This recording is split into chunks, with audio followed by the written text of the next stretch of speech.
పర్వదినాలలో ముఖ్యమైనది మరియు తెలుగు సంవత్సరంలో మొట్టమొదటి పండుగైన ఉగాది పర్వదినాన్ని గురించి తెలుసుకుందాం. మనం జరుపుకునే ప్రతి పర్వదినానికి ఒక అర్థం పరమార్థం ఉంటుంది. ఉగాది లేదా యుగాది అనే పదం యుగ మరియు ఆడి అనే రెండు సంస్కృత పదాల నుంచి ఆవిర్భవించింది. యుగ అనగా యుగం లేదా నక్షత్ర గమనం అని అర్థం. ఆడి అనగా ఆది అని అర్థం. ఈ రెండు పదముల యొక్క అర్థము ఏమంటే అనగా ఉగాది అనగా యుగాలకు ఆది అని అర్థం. ఉగాది పండుగను జరుపుకునే ప్రతి వారు గర్వపడాల్సిన విషయం ఏమంటే ఈ సృష్టి రహస్యాన్ని మొట్టమొదటగా తెలుసుకున్నది మన పూర్వీకులే.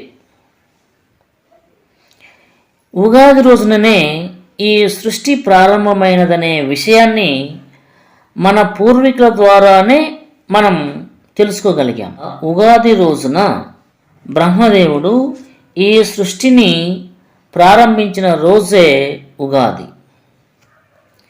జీవుల యొక్క జన్మ నక్షత్ర ఆయుస్సులకు ప్రారంభం ప్రభవనామ సంవత్సరం వసంత ఋతువు చైత్రమాసం పాడ్యమి తిథి. ఇదే రోజును ప్రతి సంవత్సరం తెలుగు ప్రజలందరూ ఉగాదిగా జరుపుకుంటున్నారు. యుగం అనే పదం కాలం యొక్క వయస్సును గురించి తెలియజేస్తుంది. కాలచక్రం అన్నది 4 యుగాలతో ఏర్పడినది. అవి ఏమంటే కృతయుగం, త్రేతాయుగం, ద్వాపరయుగం మరియు కలియుగం. ఈ యుగయుగాల మధ్య భేదమేమి? ఆ యుగయుగాలలో జీవించిన ప్రజల యొక్క జీవన విధానాన్ని విచారిస్తే పురాణాల ద్వారా మనం గ్రహించిన విషయాలు ఏమంటే కృతయుగంలోని ప్రజలను దేవతలు పరిపాలించేవారు. ఈ కృతయుగంలోని ప్రజలు పవిత్ర మనసు కలవారై అన్ని ప్రాపంచిక విషయాలను త్యజించి తపస్సు ధ్యానంతో జీవనాన్ని సాగించేవారు.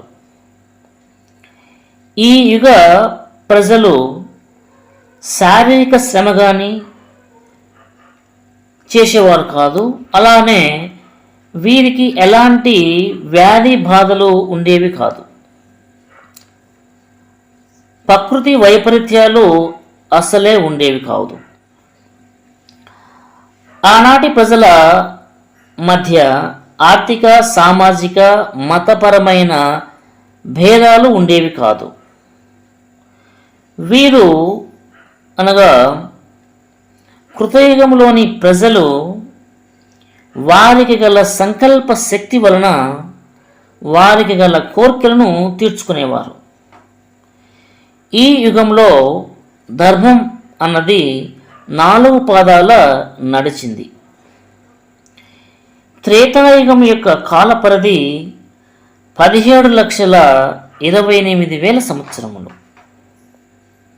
ఇక తరువాత కాలచక్రంలో 2వ యుగం త్రేతాయుగం.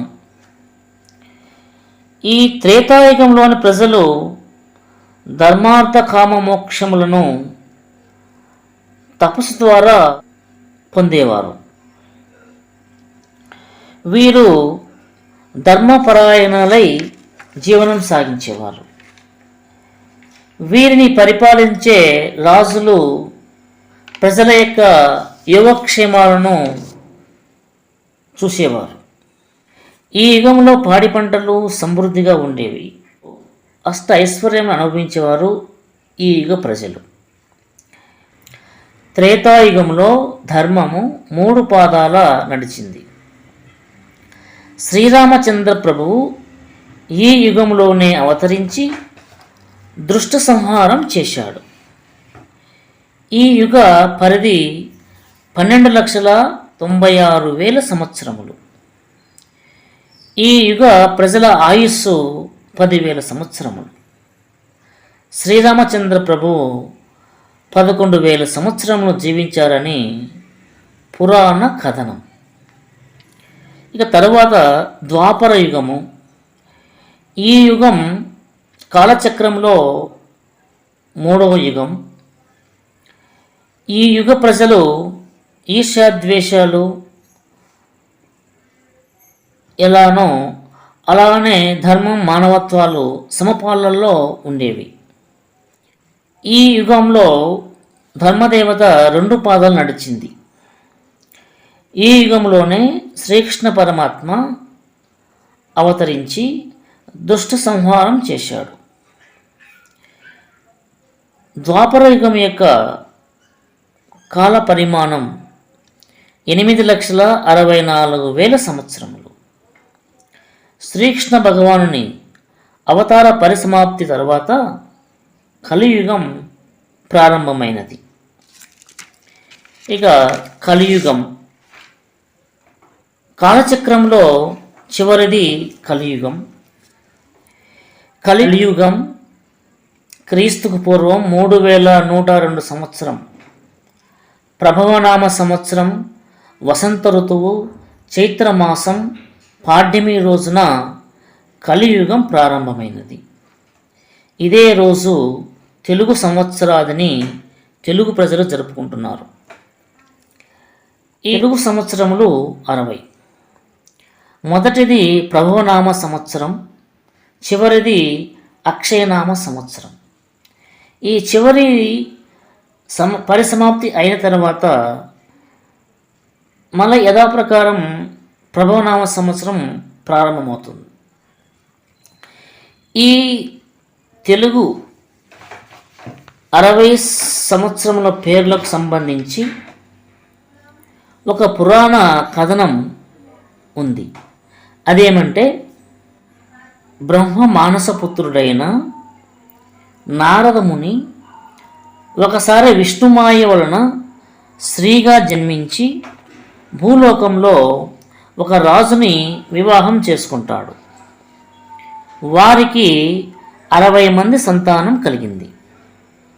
కొంతకాలం తర్వాత ఆ రాజ్యంలో యుద్ధం సంభవించగా ఆ యుద్ధంలో ఆ రాజు యొక్క 60 మంది సంతానం మరణిస్తారు.